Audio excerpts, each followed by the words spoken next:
Ya que andan llorando porque tienen examen.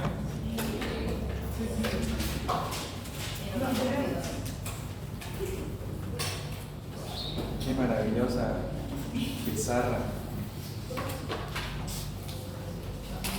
Bueno, recordemos la última clase que fue gastritis aguda y gastritis crónica y vimos cómo la enfermedad puede evolucionar hasta que causar una úlcera péptica, que es una lesión bien localizada en una porción de la mucosa que penetra hasta la muscular y mucosa que puede llegar incluso hasta la serosa, como podemos ver en la imagen. ¿Saben y recuerdan cuáles son las capas del estómago? Su localización más frecuente es entre el estómago y el duodeno.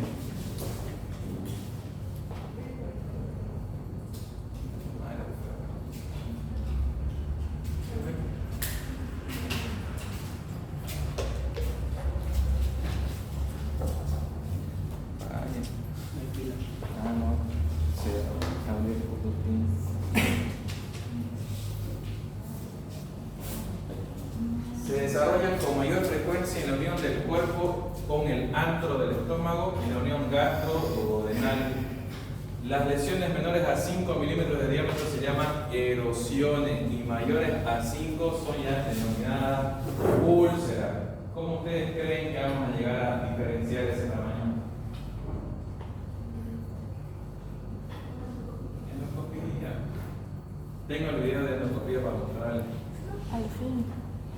¿Cuál es la prevalencia? Entre el 5 al 10% en la población adulta, y en los últimos años hubo una disminución de la frecuencia de esta úlcera duodenal comparada con la gástrica, ya que en estos últimos años se ha desarrollado muchísimo lo que viene a ser el tratamiento para este tipo de enfermedades, nuevos medicamentos, nuevos tratamientos, nuevas, sobre todo, prevenciones para llegar a esta enfermedad.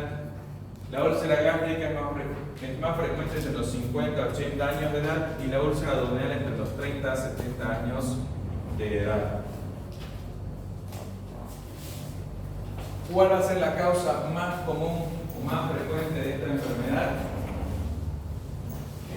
La Bifidobacteria, el Helicobacter pylori. En un 95% de estas úlceras gástricas es causado por esta bacteria, asociado también a AINES. Aquí tenemos una tabla de cómo se distribuye lo que viene a ser estas causas, estas etiologías del Helicobacter pylori, hasta un 48% en enfermedades úlcero-pépticas y los AINES entre un 50 a 20%. ¿Por qué sale así? Bueno, acepto donaciones de computadora. El Helicobacter pylori, el 10% de las personas infectadas con esta bacteria que no se realiza un tratamiento adecuado o en su defecto sigue evolucionando, la bacteria sigue siendo resistente, puede desarrollar la enfermedad ulcerosa, de los cuales de ese 10%, entre el 90 al 100% son úlcera duodenal, y del 70 al 90% son úlceras gástricas. Pregunta de examen. El Helicobacter pylori es una bacteria gram negativa que coloniza la superficie de las células epiteliales del antro gástrico, y cuando coloniza el duodeno produce cambios, puede producir metaplasia gástrica. Va a haber alteración en la celularidad de ese estómago, de ese duodeno, por lo que viene a ser la afección de larga data. Recordemos que esta enfermedad no es aguda, es una enfermedad crónica, una enfermedad de larga data. El paciente lo va a venir arrastrando fácilmente meses, incluso años en algunos casos, que donde usualmente ese paciente o ese tipo de paciente se automedica, ya sea con IBP, con lo que viene a ser hidróxido de aluminio o cualquier otro antiácido. Entonces va apaciguando parcialmente la enfermedad. Obviamente todo tiene su límite. Si este paciente, por más que siga haciendo tratamientos paulatinos o automedicados, va a llegar a un punto en que ya no van a hacer efecto y esta enfermedad va a seguir avanzando. Algo que es muy común, lo que viene a ser la bacteria Helicobacter pylori, es que produce ureasa. Por eso le pregunté hace 2 clases, si no me equivoco, ¿Cuál es el test? ¿Cuál es el estudio que se realiza en la endoscopía para determinar la presencia de Helicobacter pylori? El test de ureasa. El test de ureasa no hay donde perderse. Cambio de coloración nos va a dar efectivamente la presencia de la bacteria en la mucosa gástrica, lo cual nos va a dar positivo y ahí hay que hacer el tratamiento adecuado. Los AINES también nos pueden llegar a el uso prolongado de estos AINES. Un 40% de los usuarios pueden desarrollar úlceras, de las cuales el 10% va a ser duodenal y el 15 al 30% gástrica. Si se dan cuenta, es diferente comparado a la presencia de Helicobacter pylori, donde su mayor incidencia es primero inverso, duodenal, y después gástrica. En cambio, los AINES primero son lo que vienen a ser las gástricas con mayor incidencia, miren, entre el 15 al 30%, y en un 10% lo que viene a ser duodenal. ¿Por qué? Porque los AINES actúan directamente asociados en la producción de la ciclooxigenasa. Los medicamentos, como ser los AINES, actúan directamente en lo que viene a ser ciclooxigenasa tipo 1, tipo 2, inhibiendo la síntesis de prostaglandina. Por ende, se inhibe la producción de moco y bicarbonato.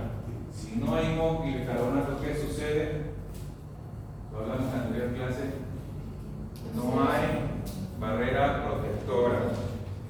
Se va a exponer directamente la mucosa gástrica. Entonces, todos los agentes nocivos van a tener la puerta abierta para dañar o alterar la mucosa gástrica. ¿Entendieron? Los AINES actúan sobre todo inhibiendo la COX-1 y la COX-2 y van directamente asociados con la cascada del dolor. ¿Cómo vamos a tener el cuadro clínico? ¿Cómo se va a manifestar? El paciente va a tener un dolor característico, urente, quemazón, en lo que viene a ser ardoso, en lo que viene a ser el epigastrio, el mesogastrio. Usualmente son asociados a sensaciones de hambre o vacío, por más que el paciente haya comido. Puede estar localizado también en el hipocondrio derecho, hacia el lado izquierdo, y puede incluso tener hasta un dolor transfictivo, o sea, transfixiante, que hemos hablado en la anterior clase, ¿no? Que por relajación y estimulación de lo que viene a ser el diafragma, el paciente puede tener una sensación de vacío, de ahogo, porque ese estómago está totalmente inflamado. En la exploración física va a haber una epigastralgia, quiere decir que nosotros al momento de explorar vamos a palpar el epigastrio y le va a doler. Ya puede ser una palpación superficial, una palpación profunda. En cambio, en una úlcera gástrica o duodenal perforada, que puede suceder si ese paciente continúa evolucionando la enfermedad, el tratamiento no es efectivo o el paciente no realiza tratamiento, abandona el tratamiento, etc., esa úlcera va a seguir progresando, va a seguir evolucionando hasta que puede llegar a perforarse. En el momento que esa úlcera se perfora, ¿qué es lo que va a suceder? Todo el contenido gastroduodenal va a caer directamente al peritoneo, a la cavidad abdominal, desencadenando una peritonitis química, al principio química. ¿Por qué? Porque no va a haber translocación bacteriana, va a caer ácido clorhídrico y va a comenzar a afectar los órganos adyacentes. ¿Recuerdan ustedes? Y en el primer examen lo vimos, ¿cuál es el signo radiológico específico para una perforación de víscera hueca? ¿Cómo se llama ese signo?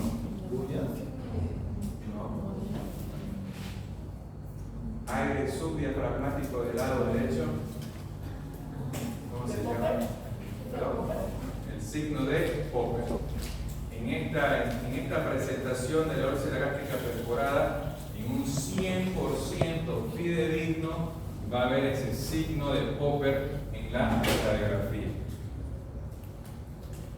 ¿Cómo vamos a llegar al diagnóstico? Primero, los datos clínicos. Como hemos mencionado, este paciente es crónico, es de larga data, va a venir arrastrando esto de mucho tiempo, entonces él mismo va a mencionar que viene con lo que viene a ser dolor urente, ardor, sensación de vacío, de ahogo a nivel epigastrio, muy probablemente ya diagnosticado con una gastritis aguda, crónica, que hizo tratamiento, que abandonó el tratamiento, qué sé yo, que este problema no llega a resolverse, y en el último tiempo las úlceras ya no ceden a ningún tratamiento. El dolor va a estar continuo, persistente, va a ser incómodo, el paciente no va a tolerar bien la vía oral, al momento de la ingesta de los alimentos va a tener náuseas, incluso puede llegar al vómito, el reflujo gastroesofágico.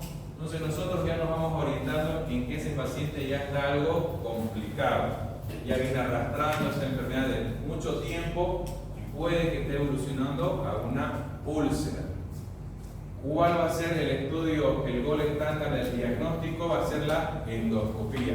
Es la forma de diagnóstico más precisa para esta enfermedad, porque la vamos a ver a visión directa. Lo vamos a ver como esa endoscopía evoluciona. Por ejemplo, la endoscopía muestra esa úlcera, su tamaño, su presentación, qué tipo de ámbito igual tiene alrededor de la úlcera. En toda úlcera gástrica es obligada la toma de biopsia, uno para identificar la bacteria y dos para hacerle un cultivo, porque si este paciente viene arrastrando la enfermedad, probablemente haya desarrollado una resistencia. Entonces, en otros países está netamente ya establecido la toma de biopsia, realizar el cultivo y antibiograma para poder identificar bien la bacteria y hacer un tratamiento específico. Hay que repetir la endoscopía de 8 a 12 semanas posterior al diagnóstico y tratamiento. Y en las úlceras duodenales no se toma biopsia. ¿Por qué? ¿Perdón? Más o menos por ahí va. Más grave. Se puede perforar. El duodeno es más sensible. Tiene otras diferentes capas que van a ser mucho más fácil su perforación al momento de la exploración. ¿Qué es lo que vamos a hacer con esa úlcera? Ya hemos visto cómo se presenta, cómo se manifiesta, ya sabemos que este paciente viene arrastrando la enfermedad de larga data. Primero tenemos que hacer Primero hay que agarrarlo del cuello al paciente y decirle su verdad, ¿no? Un paciente indisciplinado, que no colabora, etcétera, que qué mierda piensa, no sé. Pero tenemos que decirle que si eso no se soluciona, eso va a empeorar, se va a perturbar. Y el problema, ¿para quién creen que va a ser? Ni siquiera para él, para nosotros. Porque van a decir, el doctor no me explicó, el doctor no me dijo, el doctor me hizo un mal tratamiento. Entonces, eso es peor que el paciente se muera, porque va a comenzar a decir a todos los familiares, a todos los vecinos, abuelitas, primos, sobrinos, los que tengan, que no somos buenos. Y eso a la larga nos puede traer problemas. Tenemos que agarrarlo fuerza al paciente, hablarle clarísimo de que tiene que cumplir con su tratamiento, empezando con una dieta equilibrada, con horarios fijos, dieta pequeña, raciones pequeñas, pero en más porciones durante el día. Evitar todo irritante. Aquí tenemos que ser más agresivos, decirle estrictamente está prohibido lo que viene a ser café, té, bebidas alcohólicas, tabaco, bebidas cítricas, gaseosa, fritura, lácteos, etc. ¿Y cuál va a ser nuestro objetivo del tratamiento? Uno, aliviar el dolor. Segundo, la cicatrización de la lesión, tratar la enfermedad de base, que muy probablemente sea el Helicobacter pylori, y lo que viene a ser evitar las posibles complicaciones. Porque si el paciente se complica, lo primero que va a hacer es llamar a su médico de cabecera, o sea, ustedes, y decirles: estoy peor, me duele, lo que me dio no sirve, ¿qué hacen? ¿Qué van a hacer en ese momento que se perforó? Van a correr a ver al paciente y llamar a quién, al cirujano, para que lo solucione. ¿Qué medicamentos vamos a utilizar? Primero, los inhibidores de la secreción del ácido, protectores de la mucosa gástrica y algún antiácido asociado. ¿Cuáles van a ser estos inhibidores de la secreción de ácido? Tenemos los inhibidores de los receptores H2 que actualmente ya han pasado a la historia, ya no se utilizan a menos que tenga alguna indicación, como por ejemplo la alergia a lo que vienen a ser los IVPs, o en mujeres embarazadas que tengamos que darle ranitidina, o en caso de alguna susceptibilidad por el paciente a los IVPs. El medicamento más utilizado es la ranitidina, que se da hasta 150 miligramos cada 12 horas. Esto tiene una acción periférica, pero no se puede mantener por mucho tiempo el tratamiento. Hablamos que de 3 hasta 4 días máximo va a actuar. Luego de eso la molécula pierde la efectividad para inhibir lo que viene a ser la secreción del ácido. Comparado a la bomba de protones, a los IVPs, que su efecto puede durar más de 24 horas. El 77% de las úlceras duodenales no complicadas se pueden curar, cicatrizar hasta las 2 semanas de evolución con este tratamiento. Puede entrar incluso hasta una vez al día durante el desayuno o antes de la cena. En lo personal, indicamos nosotros en el hospital lo que viene a ser el omeprazol antes de la cena o después de la cena. ¿Por qué? Porque después de eso el paciente entra en un sueño, va a descansar y durante su sueño no va a consumir sodas, gaseosas, no va a comer una alita de pollo ni una hamburguesa. Entonces le da tiempo al cuerpo de al menos por 8 horas que es establecido del sueño, inhibir directamente la bomba de protones y poder ayudar a la cicatrización. En cambio, si lo damos en el desayuno, por más que el paciente se cuide, va a seguir con su ingesta de alimentos, entre comillas, normal.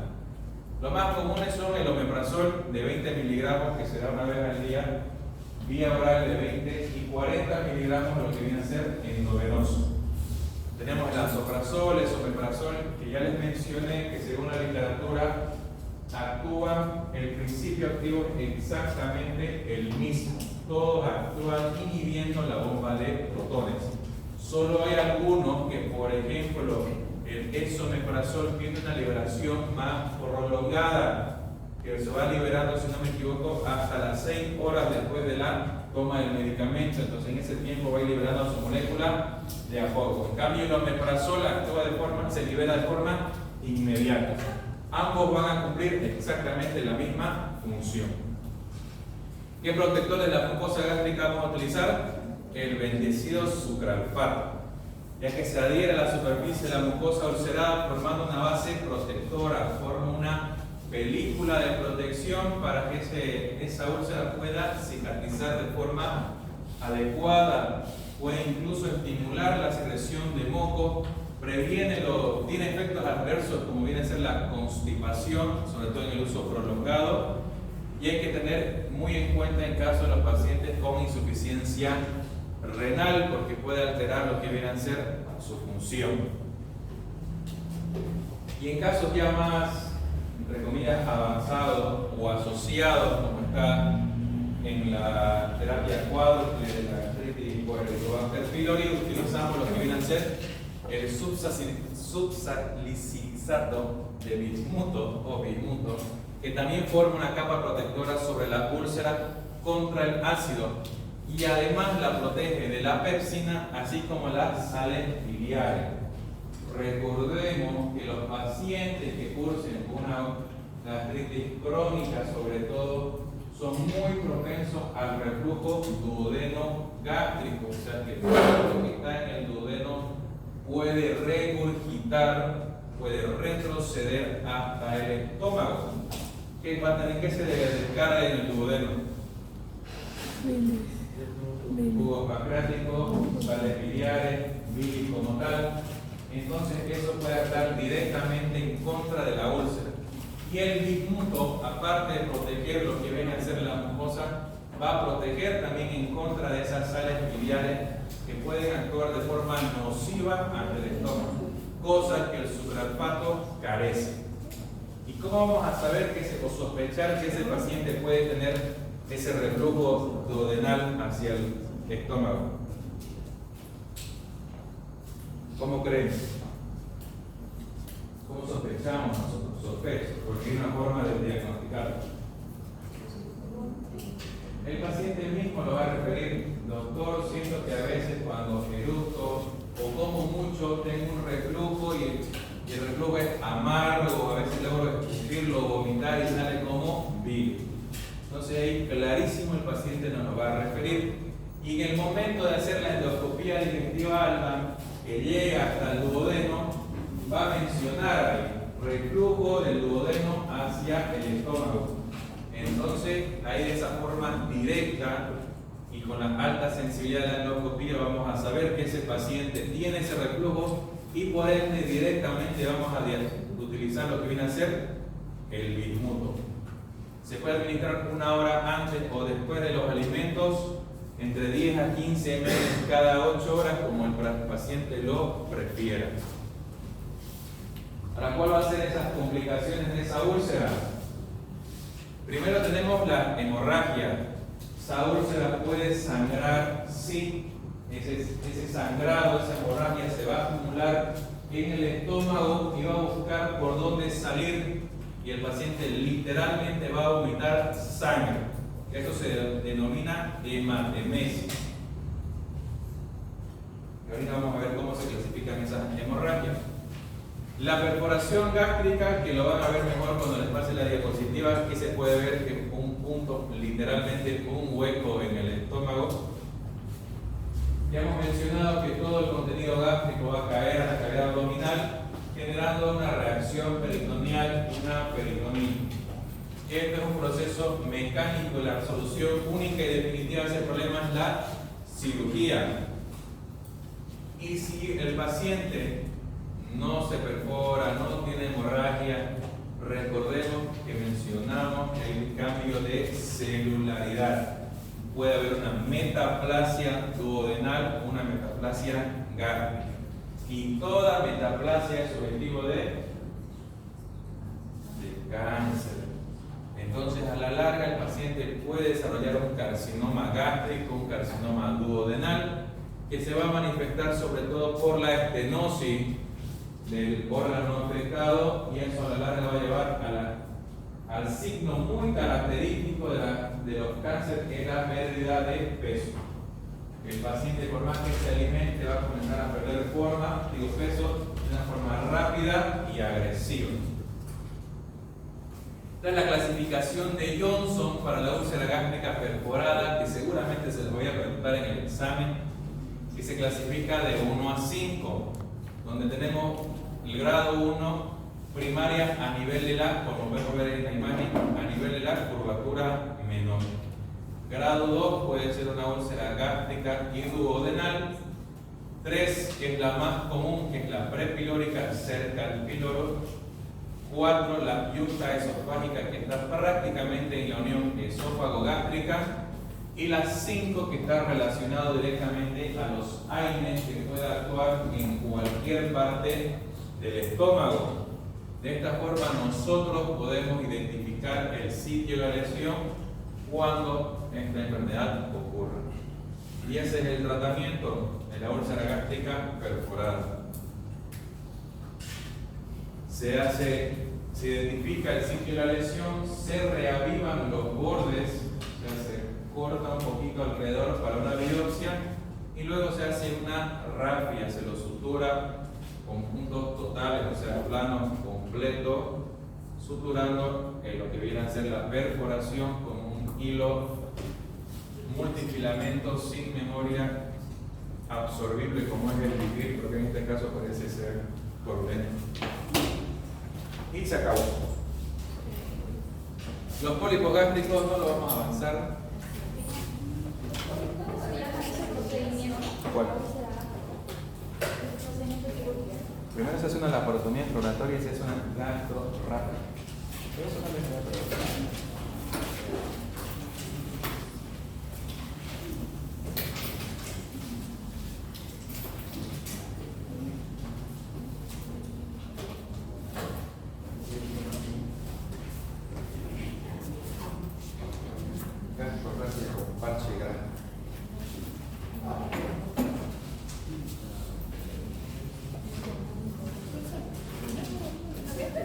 No.